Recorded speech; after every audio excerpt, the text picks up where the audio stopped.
Welcome to the Intelight tutorial 108. This tutorial covers the flashing yellow arrow in max time. Although we have a number of databases with flashing yellow arrow in, this tutorial will show you how to program it from scratch. So let's dive. In max time, the flashing yellow arrow is an overlap. So we'll go to overlap configuration and we will drop down and we will select the flashing yellow arrow. The included phase is the permissive phase, so we'll put phase 2 in, and the modifier phase is the protected phase, phase 1. So for this overlap to be true, phase 2 has to be on and phase 1 has to be off.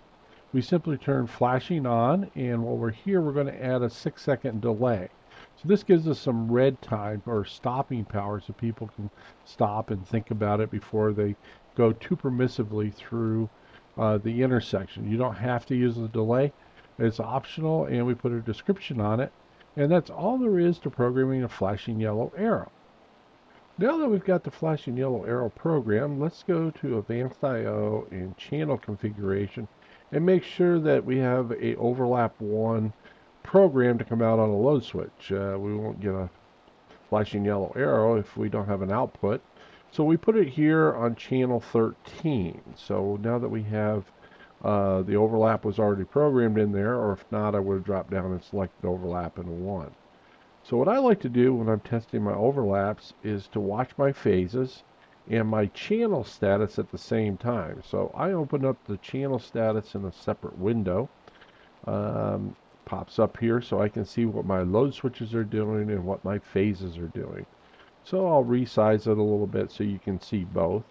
So right now we're in phase 1, and you'll notice that channel 13 is dark. That's because the solid green arrow is on.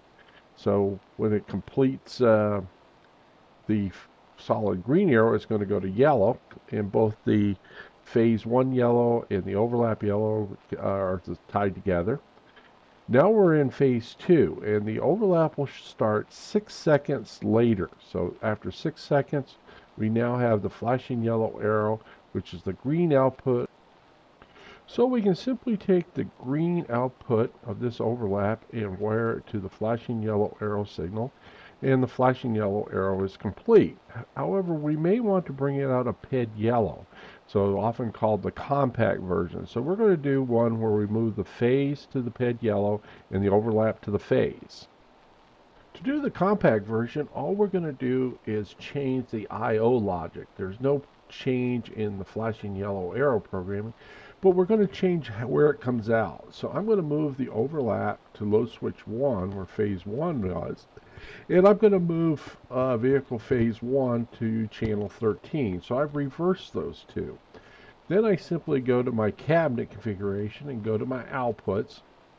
And in our case, we've got a 12 position load bay, so there is no channel 13, but it's logical, so the timers are running.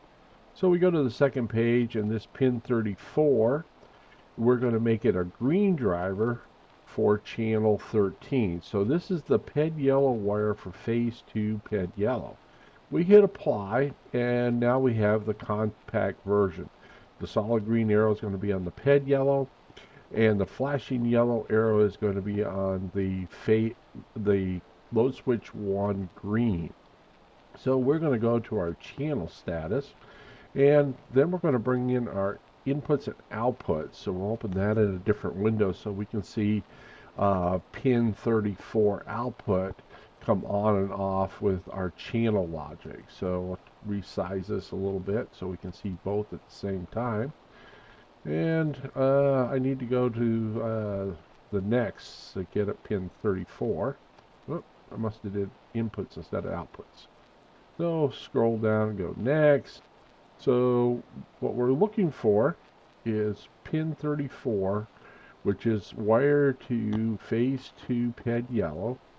Come on when channel 13 green, so it comes on. That's really what the compact version does. So we're going to be looking at this particular output pin coming on when channel 13 green is on up here. So in this case,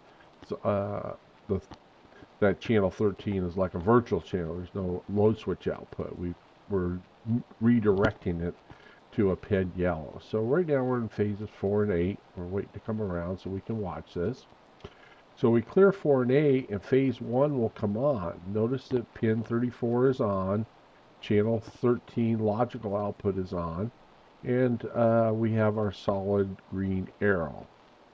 This will time out when phase 1 times out, and it will go to yellow.